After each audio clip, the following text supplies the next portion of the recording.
अस्सलाम वालेकुम। बालों का गिरना बहुत आम बात है, बहुत ज़्यादा आम बात है। पूरे वर्ल्ड में ये बीमारी है, मर्ज है, डिजीज़ है। इसका नुस्खा कुछ इस तरह है कि पहले याद दिला दूँ, सब्सक्राइब करें चैनल मेरा, लाइक करें, शेयर करें। Thank you. बकरे की तिली आप ले लें, रोगन जैतून नहीं मिलता ना सही, सरसों का तेल ले लें और तारा मीरा का तेल ले लें। ये आम चीज़ें मिल जाती हैं। अगर तिली एक अदद है तो उसमें आपने 1 पाव तेल लेना है। धीमी आंच पर बर्तन में डालकर उसको हीट दें, आग दें। आसानी के लिए ये आप करें कि वो जो तिली है उसके पीस कर दें, लेकिन आग धीमी होगी, जलता रहे।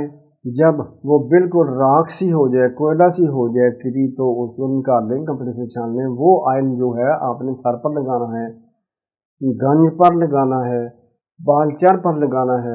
मेरा ये तजर्बा है, लोगों को दिया है। ज़्यादा से ज़्यादा आप 20 रोज़, एक माह या 40 रोज़ करेंगे तो नए बाल उगते हैं, और 2 हफ्ते के बाद तो कोई बाल गिरता ही नहीं है, और 40 रोज़ के बाद नए बाल उगते हैं, धीरे धीरे नर्म। इसके बाद वो हार्ड हो जाते हैं, ब्लैक होते हैं। जो उगेंगे वो ब्लैक होंगे।